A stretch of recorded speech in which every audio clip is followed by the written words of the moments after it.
एक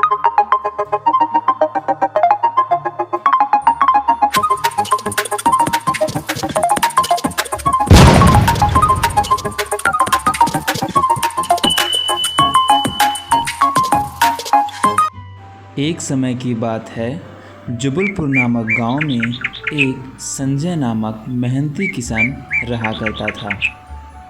संजय बहुत ही ईमानदार के साथ साथ बहुत ही नेक दिल था। संजय के घर का खर्चा दूसरे के दया पे चलता था। संजय को तभी काम मिलता था जब सेठ चुन्नूलाल चाहता था। सेठ चुन्नूलाल गांव का सबसे बड़ा जमींदार था और सबसे धनवान व्यक्ति था। एक दिन की बात, संजय सेठ चुन्नूलाल के यहाँ दस्तक देता है और अपने काम के लिए फरमाइश करता है। अरे मालिक, इतने महीनों बीत गए, मुझे कोई काम नहीं मिला। आपको पता है ना, आप ही की दया पे मेरा परिवार चलता है। सुबह सुबह पता नहीं किसका मुंह देख लिया। आज तो पूरा दिन ही खराब जाएगा। तुम्हें कितनी बार समझाऊं, जब मेरे पास काम रहेगा तो तुम्हें भीख मांगने की कोई ज़रूरत नहीं पड़ेगी। मैं खुद ब खुद तुम्हें काम बता दूंगा। अब जाओ यहाँ से। सेठ चुन्नूलाल बहुत ही धनवान होने की वजह से उसके अंदर बहुत ही अहंकार था।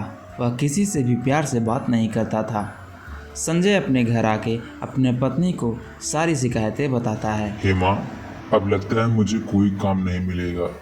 चुन्नूलाल मुझे कोई काम नहीं दे रहा और अब लगता है हमको भूखे ही मरना पड़ेगा। मुझे कुछ समझ में नहीं आ रहा है। इतने से बात के लिए आप इतना परेशान क्यों हो रहे हैं? बस एक चुन्नूलाल थोड़े है पूरे शहर में जो आपको काम दे। आप खुद से काम ढूंढिए, अपना काम करिए।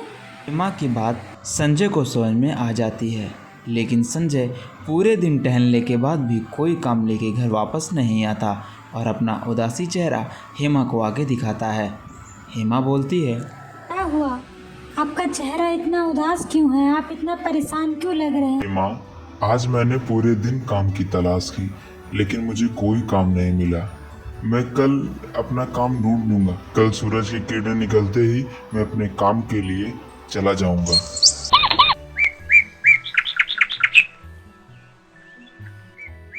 सूरज निकलते ही संजय अपने काम के लिए रवाना हो जाता है और संजय दिन भर खूब मेहनत से काम करता है।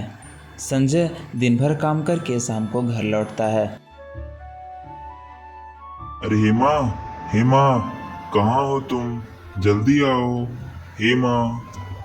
अरे आ रही हूँ बाबा। इतना चिल्ला क्यों रहे हैं? क्या बात हो गई? इतना चिल्ला क्यों रहे हैं आप? क्या हुआ? हेमा, मैं बहुत थक गया हूँ। आज दिन भर पानी का एक बूंद भी नहीं मिला है। मेरे लिए जल्दी से।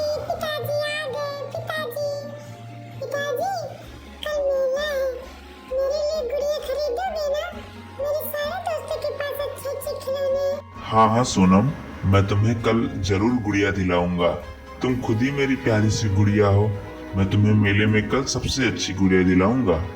बातचीत करने के तीनों परिवार सुकून से बैठ के भोजन करने जाता है। तभी लाख निरंजन, कुछ खाने को दे दे बेटा, बहुत दिन से। हेमा, अभी हमने भोजन जूठा नहीं किया है। लगता है भगवान अच्छे से हम लोगों की परीक्षा ले रहा है। चलो तुम लोग खा लो, मैं अपना भोजन स्वामी जी को दे के आता हूँ। स्वामी जी, हम लोग बहुत ही गरीब हैं। हम लोगों के पास जो भी रोकी सूखी है वह हम आपको लाके समर्पण कर रहे हैं। मेरा दिन बहुत ही। हम रोकी सूखी ही खाते हैं बच्चा। हमको ऐसो आराम का भोजन करने की आदत नहीं। मुझे तुम बहुत अच्छे लगे। तुम्हारा ये व्यवहार मेरे दिल को प्रसन्न कर दिया। भगवान की दया से तुम्हारी सारी परेशानी दूर हो जाएगी। बस ये पत्थर अपने पास संभाल के रखना और याद रहे, इसको कभी भी गलत हाथ में मत देना। स्वामी जी, मुझे ज़्यादा कुछ नहीं चाहिए। मुझे बस मेरे परिवार का पेट भरे और मेरा काम धंधा चलते रहे। उससे ज़्यादा मुझे कुछ भी नहीं चाहिए स्वामी जी। स्वामी जी के रूप में आए हुए भगवान संजय को एक अद्भुत पत्थर देके चले जाते हैं। संजय वह पत्थर लेके अपनी पत्नी के पास आता है। अरे हेमा, देखो, कर भला तो हो भला। देखो, वह स्वामी जी ने मुझे क्या पत्थर दिया है। वह बोल रहे हैं इससे हमारी सारी दुख दर्द दूर हो जाएंगे और मैं इससे जो भी मांगूंगा ये मुझे देगा। तुम मांगो, तुम्हें सबसे ज्यादा क्या जरूरत है, मांगो इस पत्थर से तुम। क्या सच में यह जादुई पत्थर है? यह जो भी मांगूंगी मुझे दे देगा? क्या यह मुझे बाल्टी दे सकता है? हाँ हाँ हेमा, यह हमें बाल्टी दे सकता है, यह हमें खाने पीने को दे सकता है और हमारे काम धंधे को भी बढ़ावा दे सकता है। पत्थर देवता, हमें बाल्टी चाहिए। संजय जैसे ही पत्थर देवता से बाल्टी मांगता है, बाल्टी प्रकट हो जाती है। हेमा के खुशी का ठिकाना नहीं था। हेमा को अपने आंखों पे विश्वास नहीं हो रहा था। अरे वाह, ये तो बहुत ही चमत्कारी पत्थर है। इससे मेरे सारे सपने पूरे हो जाएंगे। संजय का परिवार अब खुशी से पूरा झूल उठता है और संजय के परिवार में अब किसी चीज़ की कमी नहीं पड़ती। पिताजी, कल मेले में मेरे लिए सबसे महंगी गुड़िया लेना, गुल्ली वाली गुड़िया। मेरे दोस्तों के पास ऐसी गुड़िया ना हो, ऐसा गुड़िया मेरे लिए लेना पिताजी। जरूर बेटी जरूर, मैं तेरे लिए मेले की सबसे महंगी गुड़िया लूंगा, तो चिंता ना कर। कल मेला है, जाके सो जा। आखिर मेला का दिन आ ही गया। संजय अपने बेटी और पत्नी को लेके मेला घूमने आते हैं। मेला में कई प्रकार की अच्छी अच्छी साड़ियाँ व खिलौने दिखते हैं। तभी संजय दुकानदार से अपने बच्ची के लिए एक गुड़िया मांगता है। दुकानदार उसे बोलता है कि यह गुड़िया बहुत महंगी है। कितनी भी महंगी हो, मेरे बच्ची के लिए एक प्यारी सी गुड़िया दो जो तुम्हारी दुकान में सबसे कीमती हो। ऐसा कहकर सबसे कीमती गुड़िया सोनम लेके वहाँ से चली जाती है और हंसते खेलते अपने दोस्तों को दिखाने की बात करती है। मनोज और सनोज मेले के एक दुकान के पीछे छिपकर ये सारी चीज़ें देख रहे थे। उनको अपनी आंखों पर विश्वास नहीं होता है। हाँ सनोज, तू सही बोल रहा है भाई। कल तो संजय सीट के पास काम मांगने के लिए आया था और रो रहा था। अचानक आज इतने पैसे कहाँ से आ गए? चलो सीट के पास। मनोज और सनोज चुन्नू सेठ को सारी बातें बताते हैं। चुन्नू सेठ यह बात सुन के बहुत ही अचंभित पड़ जाता है। कल जो संजय खाने के लिए मेरे पास आया, उसके पास कोई काम नहीं था, कोई धंधा नहीं था। अचानक उसके पास इतने पैसे कहाँ से आ गए कि वह जेवर, खिलौने व साड़ियाँ खरीद रहा है? जाओ जाके पता करो। आज संजय के पास कस्बे की सबसे महंगी कार थी। संजय का जीवन बहुत ही अच्छे से व्यतीत हो रहा था। संजय उस जादुई पत्थर से कुछ पैसे मांग के अपने लिए एक कपड़े का दुकान खोलता है। संजय का वह कपड़े का दुकान बहुत ही मशहूर हो गया था। वह जोरों शोरों से चल रहा था। यह बात पूरे गांव में फैल गई थी। संजय अपना व्यवसाय करके शाम को घर आता है। आज घर आने में इतनी लेट क्यों लगा दी? और मैंने सोनम के लिए एक फ्रॉक बोला था लेने के लिए, आप दुकान से नहीं ले आए। सोनम अभी उठते ही बहुत रोने लगेगी। हम लोग वो फ्रॉक अरे हेमा, अपने दुकान में ऐसी बहुत फ्रॉक पड़ी हुई है। नहीं, सफ़ेद रंग की कोई फ्रॉक नहीं है। मुझे वैसा ही फ्रॉक चाहिए अपनी सोनम के लिए। अच्छा ठीक है, तुम्हें वैसा ही फ्रॉक मैं अपने इस जादुई पत्थर से मांग के अभी दे देता हूँ। ये जादुई पत्थर, मुझे फ्रॉक चाहिए। संजय के बोलते ही फ्रॉक हाजिर हो जाता है। मनोज और सनोज अपनी आंखों पर विश्वास नहीं कर पा रहे थे। हे भगवान, मैं तो मर ही गया।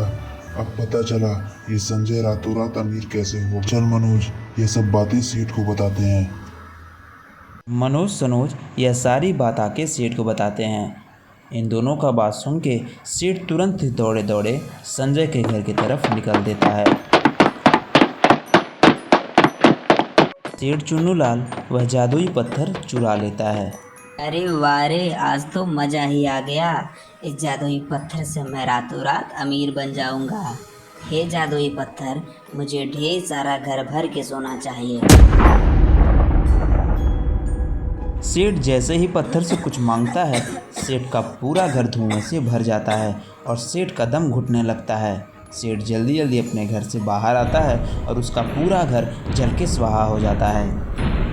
हे भगवान, मेरा पूरा घर जल गया। मैं तो घर विहीन हो गया। मैं किस मुहूर्त में इस पत्थर को चुरा के लाया था।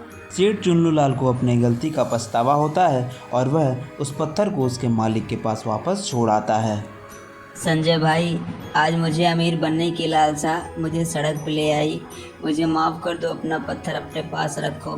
हेमा, मुझे लगता है कि अब इस पत्थर को हमेशा के लिए किसी ऐसे व्यक्ति को सौंप देना चाहिए जिसको इसकी ज़रूरत हो। अब हमें भगवान का दिया हमारे पास सब कुछ है। हाँ, आप सही बोल रहे हैं। वैसे भी हमारे पास हमारी दुकान काफ़ी है हमारे रोजी रोटी के लिए, हमें इसे भगवान को सौंप देना चाहिए। संजय वह पत्थर अपने घर के बाहर रख के भगवान का आवाहन करता है। हे महात्मा, अब मुझे इसकी कोई जरूरत नहीं है, मेरे पास सब कुछ है, कृपया करके इसे अपना लें। बालक, मैं तुम्हारे ईमानदारी से बहुत प्रसन्न हुआ। तुम एक सच्ची व नेक दिल इंसान हो। तुम्हें कभी जिंदगी में किसी चीज की कमी नहीं होगी। ये मेरा आशीर्वाद तुम्हारे साथ है। साधु और कोई नहीं, स्वयं नारायण थे, जो कि संजय को आशीर्वाद में एक मंदिर देके चले जाते हैं।